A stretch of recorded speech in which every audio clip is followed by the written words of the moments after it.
আসসালামু আলাইকুম। ন্যাশনাল কলেজের পক্ষ থেকে অনলাইন ক্লাসে সবাইকে স্বাগত জানাই। আশা করি আল্লাহর অশেষ কৃপায় তোমরা বাসায় ভালো আছো, সুস্থ আছো। আমিও ভালো আছি। আজকে আমি ধারাবাহিক ক্লাস হিসাবে সপ্তম শ্রেণীর গণিতের একটি ক্লাস নেব। তোমরা অবশ্যই অবগত আছো, সপ্তম শ্রেণীর স্টুডেন্ট, যে আমি সপ্তম অধ্যায় করাচ্ছিলাম সমীকরণ, এক চলক বিশিষ্ট সমীকরণ এবং 7.1, তারপর এর ব্যবহার 7.2 আছিল, সেগুলি শেষ করা হয়েছে। বলা হয়েছিল আজকে থেকে আমি সৃজনশীল কিছু অংশ দেখাবো, সেটার প্রেক্ষিতে আজকে আমি একটি ক্লাস নিচ্ছি। তোমরা বইয়ের উদাহরণে একটা সৃজনশীল আছে, ওইটা একটু দেখাবো, কারণ ওইটার একটু বোঝার সমস্যা হয় অনেকের। আচ্ছা, তো সেটার জন্য দেখো উদাহরণ 10-এ কি বলা আছে, যে দুটি ধনাত্মক পূর্ণ সংখ্যার অন্তর। ধনাত্মক সংখ্যা কোনগুলি? 1, 2, 3, 4, 5 মাইনাস হবে না, ঋণাত্মক হবে না। ধনাত্মক পূর্ণ সংখ্যা, কোনো ভগ্নাংশ সংখ্যা না, অন্তর হচ্ছে 40। অন্তর মানে বিয়োগফল। এবং তাদের অনুপাত 1:3। 1:3। দেখো দুটি সংখ্যার অন্তর যদি 40 হয় আর তাদের অনুপাত যদি 1:3 হয়, এখানে এই অনুপাত দেখেই বোঝা যাচ্ছে যে আমরা অন্তর বলতে কি বুঝি? দুটি সংখ্যার বিয়োগফল, যেন x মাইনাস ওয়াই। যদি একটি সংখ্যা x ধরি, অপর সংখ্যা y ধরি, তখন অন্তর হচ্ছে 40। ঠিক আছে, চলক যদি আমি দুইটা ব্যবহার করি। কিন্তু এখানে একটু কথা আছে যে x×3, xটা ছোট, ওয়াইটা বড়। x হচ্ছে 1, y হচ্ছে 3, তার মানে কি xটা ছোট। এখানে যদি আমি লিখি x ছোট, x থেকে বড়টাকে বিয়োগ করা যায়? তার মানে এখানেই তোমাদের সমস্যা থাকতে পারে যে অনুপাত কার কোনটা। অবশ্যই অনুপাত, যেহেতু এখানে x লিখছি তার মানে x বড়, তার মানে 3 হচ্ছে x আর এটা হচ্ছে y। ক্লিয়ার? অথবা আমি অন্যভাবে লিখতে পারি। দেখো বই যেভাবে লিখছি সেভাবে লিখতে হবে, এমন কথা নেই। আমরা বুঝতে পেরেছি 1:3 মানে হচ্ছে প্রথম যেটা ধরবো সেটা ছোট, পরেরটা বড়। দেখো কতে বলছে দুইটা সমীকরণের মাধ্যমে প্রকাশ করো। এখানে বলে দিয়েছে যে সংখ্যা দুটিকে অবশ্যই xy ধরতে হবে। যদি xy না বলা হতো তখন আমরা কি করতাম? শুধু চলক x ধরতাম, তাই না? তাই লিখি, ধরি একটি সংখ্যা x, অপর সংখ্যা y। এখন 1:3 যে ছিল সেই অনুপাত দেখেই আমরা বুঝতে পারছি, যদি আমি x1 ধরি, y যদি 3 ধরি, তার মানে কি yটা কি বড়, yটা কি বড়। তো লিখে দিই, যেখানে কন্ডিশনটা আমি লিখে দিই, যেখানে y > x, যেখানে y বড় x ছোট, এই অনুপাত দেখে বুঝতে পেরেছি, তাই না? সেই জন্য আমরা শর্ত মতে লিখতে পারি, কি বলছে? y যেহেতু বড় আর দুটি সংখ্যার অন্তর দেওয়া আছে, অন্তর মানে বিয়োগফল, সেই জন্য x মাইনাস y লেখা যাবে না, y মাইনাস x হচ্ছে 40। এ হলো 1 নং সমীকরণ। যেহেতু আমরা অনুপাত, আমরা সবসময় অনুপাতটা কি x:y লিখি। আরেকটা শর্ত কি? x:y 1:3, বা x উপরে y নিচে 1/3। সুতরাং y সমান 3x। আমি একটু অ্যাড করি। দেখো বইয়ে দেখবা লেখা আছে x মাইনাস ওয়াই, মানে xটাকে বড় ধরা হয়েছে আর yটাকে ছোট ধরা হয়েছে। কারণ অনুপাতের মধ্যে দেখবা x সমান 3y, x সমান 3y। আমি কি বলছি? y সমান 3x, মানে কি yটা হচ্ছে x এর 3 গুণ, yটা হচ্ছে x এর 3 গুণ, y বড় x এর তুলনায়, এই জন্য y মাইনাস x লেখা হয়েছে। আর বইয়ের মতন যদি লিখতাম তখন অনুপাত হইতো এখানে y:x, y:x, তখন 1:3 হইতো। বই কিন্তু সেভাবে লিখছে। এখানে কিন্তু অনেকেরই এই সমস্যাটা হয় যে আমরা y:x কেন লিখলাম, x:y লিখতে পারতাম। লেখা হয়েছে এই কারণে, তারা বইয়ে লিখছে x বড় y ছোট। আর আমি এখানে ধারাবাহিকতা মেনটেন করে চলেছি, সেটা হলো আমরা অনুপাত লিখলে অবশ্যই x:y লিখি, তাই না? x যেহেতু একটি সংখ্যা, অপর যদি দ্বিতীয় সংখ্যা, সেই কারণে বলে দিয়েছি ওয়াই বড় এক ছোট, কেন এই অনুপাত দেখে, সেই কারণে ওয়াই মাইনাস এক্স লেখা হয়েছে। এ হলো কর উত্তর শেষ। তোমাদের এই অংশটা একটু খেয়াল করো। আর খ যখন করব, খতে বলছে সংখ্যা দুটি নির্ণয় করো, মানে আমরা যে একটি সংখ্যা লিখেছি অপর সংখ্যা লিখেছি সেই সংখ্যাটি আবার লিখে নিই। ধরি একটি সংখ্যা x, অপর সংখ্যা y, তারপর ক থেকে পাই, কারণ শর্ত তো আমরা আগেই ব্যবহার করেছি তাই না, এই সমান 40 এক নং, y সমান কত 3x 2 নং। এই 1 নং 2 নংকে ব্যবহার করে আমরা x ও এর মান বের করলে অঙ্কটা কমপ্লিট হয়ে যাবে। কটা শেষ করে দিলাম, কটা একটু খেয়াল করো। আচ্ছা, এখানে একটু খেয়াল করো, এই দুইটা সমীকরণ থেকে x এবং y এর মান আমরা কিভাবে বের করতে পারি। তুমি যদি 1 নং 2 নং বিয়োগ করো, বাম যোগ বাম ডান যোগ ডান তাও হয়, অথবা এই y এর মানটা যদি 1 নং এ বসায় দাও তাও হবে। কারণ এখানে দুইটা পদ্ধতির কথা বলা হয়েছে, একটা হচ্ছে অপনয়ন, একটা হচ্ছে প্রতিস্থাপন। তোমরা যখন অষ্টম শ্রেণীতে পড়বে তখন দেখবে এই সমাধান, দ্বিচলক বিশিষ্ট সমাধানের অনেকগুলি অঙ্ক আছে, সেখানে এই দুটি তথ্য বা দুইটি নিয়মের কথা বলা হয়েছে।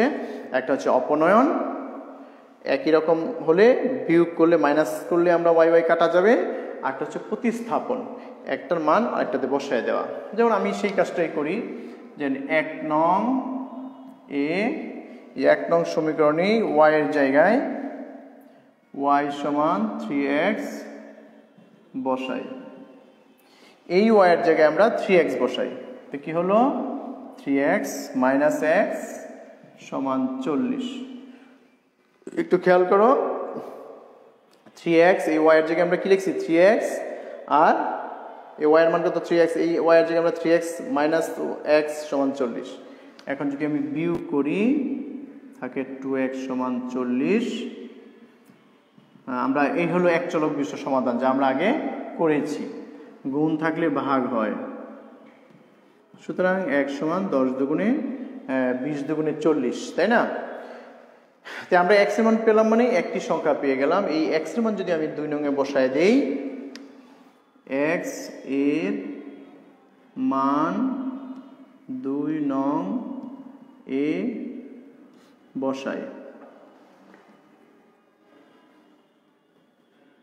বসাইলাম, দেখো y সমান 3 ইন্টু x, x এর জায়গায় তো লিখবো 20, 3 20 60। এ হলো দ্বিতীয় সংখ্যা, অপর সংখ্যা। সুতরাং আমরা লিখতে পারি যে একটি সংখ্যা 20, অপর সংখ্যা 60। বইয়ের উত্তরের সাথে কিন্তু আমার মিলবে না, এখানে আমি ওয়াইটাকে বড় ধরেছি, এক্সটাকে ছোট ধরেছি। এখানে বলে নাই যে x বড় y ছোট, এরকম কোনো তথ্য বলে নাই। সুতরাং আমরা ধরে নিয়েছি যেভাবে সেভাবে লিখতে হবে। সুতরাং একটি সংখ্যা হচ্ছে 20, অপর সংখ্যা হচ্ছে 60। এ হলো কর উত্তর। ঠিক আছে, অ্যান্সার তুমি আলাদা করে লিখতে পারো যে 20 আর 60। এ হলো খ। আশা করি তোমরা বুঝতে পেরেছ।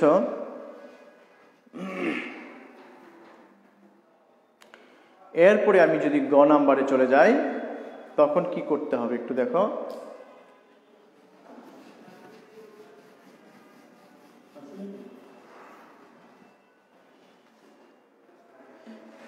আচ্ছা, গ নম্বরে বলছে সংখ্যা দুটির আয়তক্ষেত্রের দৈর্ঘ্য প্রস্থ এর একক মিটারে ধরে আয়তক্ষেত্রের পরিসীমা এবং ক্ষেত্রফল নির্ণয় করতে বলছে। তার মানে যে আমি খতে যে একটি সংখ্যা 20 পেলাম, অপর সংখ্যা 40 পেলাম, এই দুটাকে দৈর্ঘ্য প্রস্থ ধরতে হবে কার, আয়তক্ষেত্রের, আর এককটা কি হবে মিটার। তা আমরা অবশ্যই বড় যে তথ্যটা দেওয়া আছে 60 সেটাকে দৈর্ঘ্য ধরবো, আর যেটা ছোট দেওয়া আছে সেটা দেবো প্রস্থ। তাই গ নম্বরে আমরা লিখতে পারি খ হতে পাই একটি সংখ্যা 20, অপর সংখ্যা 60। সুতরাং বলছে সংখ্যা দুইটি যদি আয়তক্ষেত্রের দৈর্ঘ্য প্রস্থ হয়, তা আমরা অবশ্যই জানি দৈর্ঘ্য বড় হয়, সেই জন্য আয়তক্ষেত্রের দৈর্ঘ্য কত? 60। এককটা কি বলছে? একক হচ্ছে একক মিটার ধরে, তার মানে এখানে মিটার লিখতে হবে। আয়তক্ষেত্রের প্রস্থ 20 মিটার। তা আয়তক্ষেত্রের দৈর্ঘ্য প্রস্থ যদি পেয়ে যাই আমরা, অনায়াসে আমরা আয়তক্ষেত্রের পরিসীমা এবং ক্ষেত্রফলের সূত্র লিখলেই অঙ্কটা হয়ে যাবে। তার মানে আমরা ওই তথ্যগুলি লিখি, সূত্রগুলি লিখি। আমরা জানি আয়তক্ষেত্রের পরিসীমা, শুধু সূত্রগুলি মুখস্থ করবাতেই হবে। আমরা জানি আয়তক্ষেত্রের পরিসীমা 2 ইন্টু দৈর্ঘ্য প্লাস প্রস্থ। 2 দৈর্ঘ্য কত? 60, প্রস্থ কত? 20। একক কি হবে? মিটার। এককটাকে অবশ্যই তোমরা সাপোর্ট দিতে হবে, যে একক ভুল হলে হবে না। এককটা কিন্তু খুবই গুরুত্বপূর্ণ। কত? 80 মিটার, 160 মিটার। এ হলো কি? পরিসীমা। পরিসীমা কত? 160 মিটার। আবার লিখবো, আমরা জানি, আবারই লিখি, আমরা জানি, না লিখলে হবে। আয়তক্ষেত্রের ক্ষেত্রফল। ক্ষেত্রফলের সূত্রটা কি মনে আছে তোমাদের? যে দৈর্ঘ্য গুণ প্রস্থ। দৈর্ঘ্য কত বলো? 60, প্রস্থ কত? 20। এককটা কি হবে? দৈর্ঘ্যের 1 মিটার, প্রস্থের 1 মিটার, যাকে আমরা বর্গ মিটার বলি। বর্গ মানে 2টা বর্গ মিটার। 6 দুগুণে 12, 2টা শূন্য, বর্গ মিটার। সুতরাং আমরা পেয়ে গেলাম 2টা উত্তর। Answer 160 metre. মিটার দেখলে আমরা বুঝতে পারি এটা হচ্ছে হয় দৈর্ঘ্য, না হয় প্রস্থ, না হয় পরিসীমা।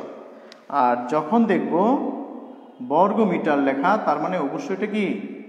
ক্ষেত্রফল। আশা করি তোমরা এই অঙ্কটা বুঝতে পেরেছ, যে দৈর্ঘ্য প্রস্থ বলে দিয়েছে। সংখ্যা দুটি যদি আয়তক্ষেত্রের দৈর্ঘ্য প্রস্থ একক হচ্ছে মিটারে হয়, তো আয়তক্ষেত্রের পরিসীমা বের করো, আয়তক্ষেত্রের দৈর্ঘ্য বের করো, ক্ষেত্রফল বের করো।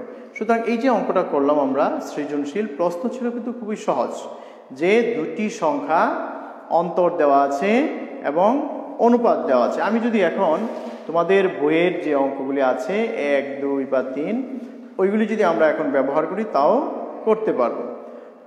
যে আমি একটা সৃজনশীল এইভাবে তৈরি করি, একটু খেয়াল করো। তোমাদের প্রত্যেকটা অঙ্কে এক একটা সৃজনশীল তৈরি করা যাবে।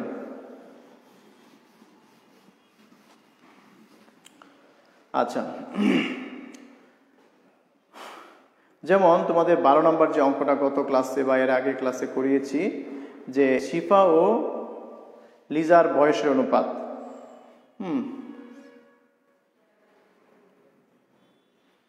আচ্ছা, এরকম যদি আমি লিখি, রনি ও জনির বয়সের অনুপাত কত? অনুপাত হচ্ছে 4:5। তাদের বয়সের অনুপাত হচ্ছে এত, এবং বয়সের সমষ্টি,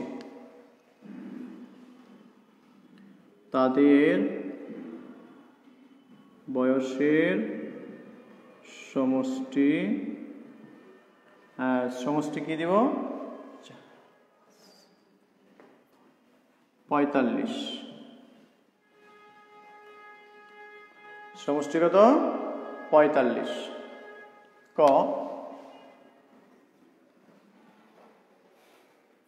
কোন সংখ্যার 1/3 4-এর সমান হলে সংখ্যাটি কত?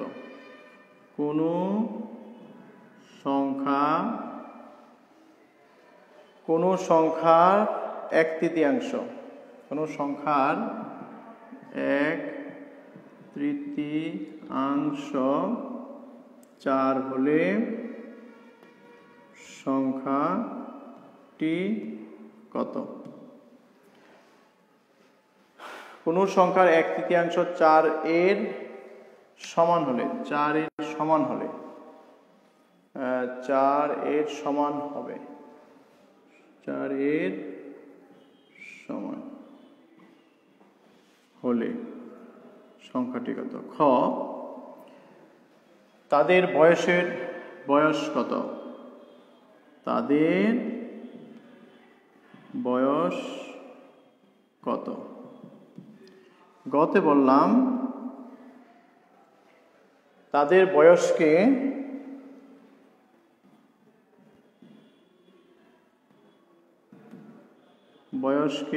যদি আয়তক্ষেত্রের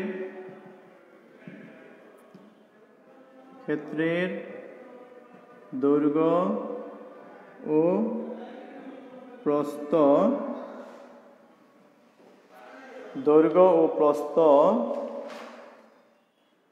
এর একক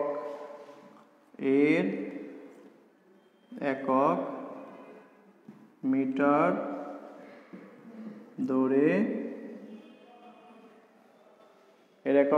ধরে আয়তটির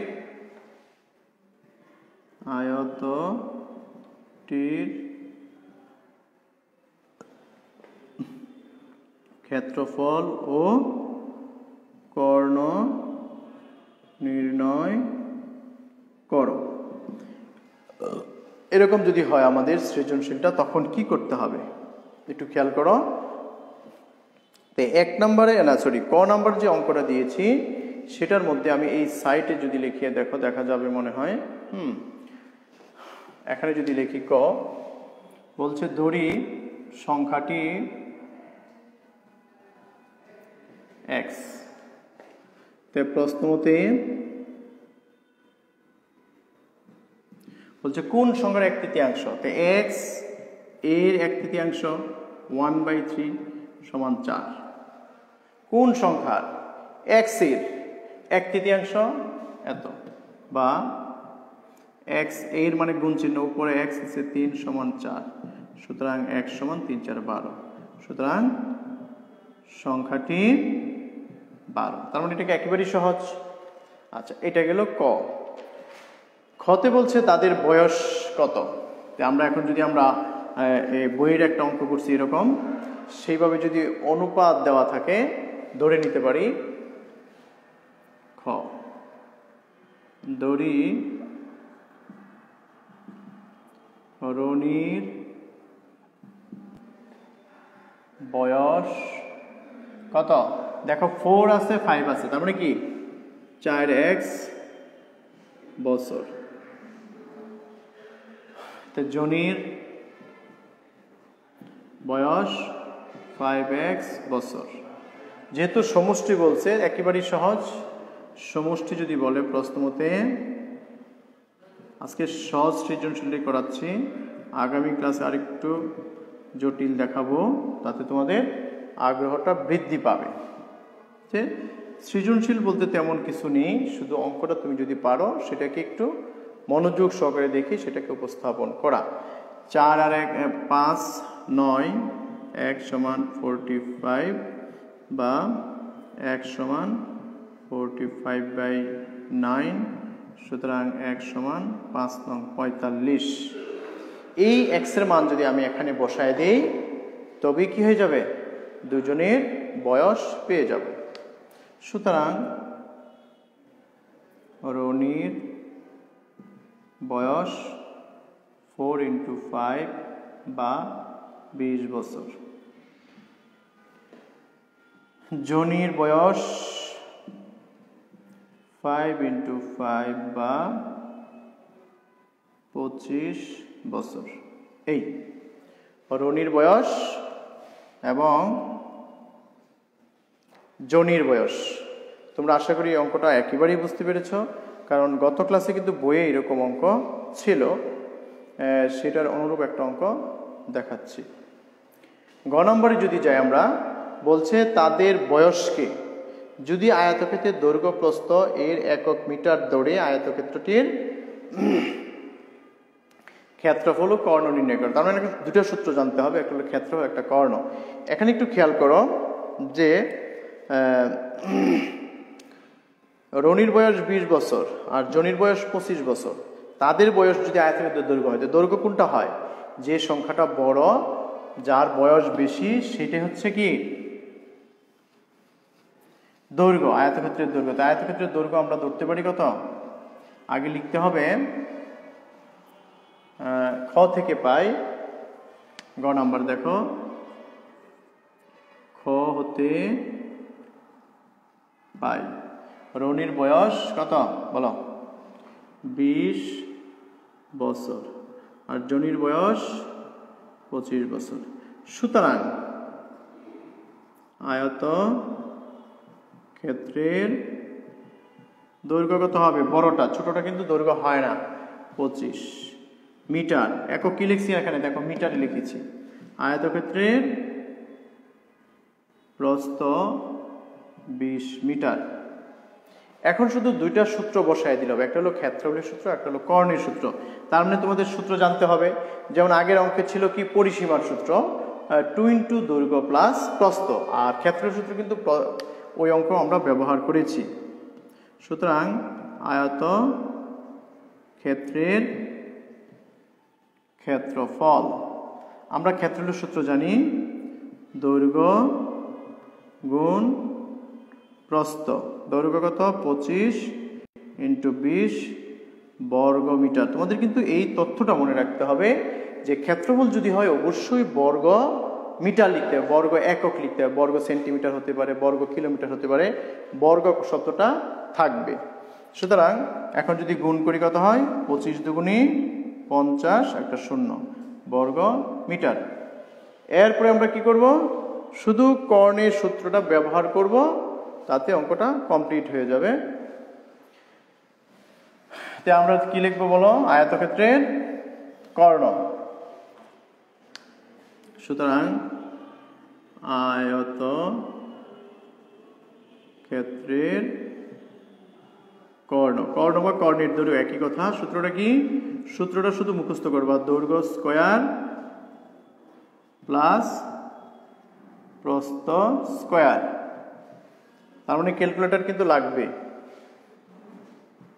দৈর্ঘ্য আর প্রস্থ কত? 20 স্কয়ার। একক কিন্তু মিটার হবে, এখানে বর্গ হবে শুধু ক্ষেত্রফলের ক্ষেত্রে। কি হবে একক? মিটার।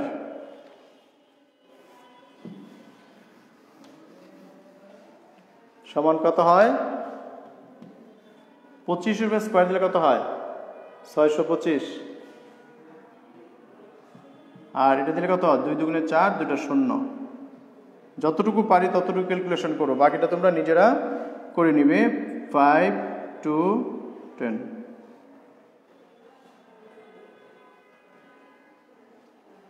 দেখো এটা রুট করলে কত হয়? আমার হাতে কিন্তু ক্যালকুলেটর নেই। রুট যত হয় সেটা হচ্ছে আয়তক্ষেত্রের কর্ণ।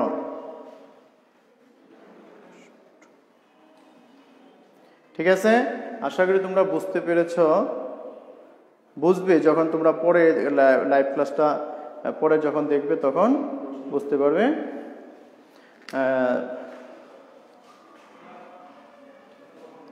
32.01 মিটার।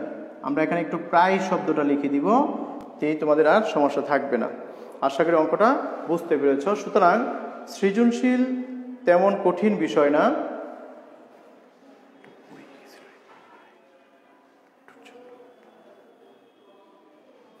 যদি বইয়ের অঙ্কগুলি তোমরা ভালো করে জানো তো অবশ্যই সৃজনশীলটা সহজ হবে। তো সবাই ভালো থাকো, সুস্থ থাকো। আগামী ক্লাসে আবার নতুন নতুন সৃজনশীল নিয়ে হাজির হব তোমাদের মধ্যে। বাসায় থাকো, সুস্থ থাকো এবং স্বাস্থ্যবিধি মেনে চলো।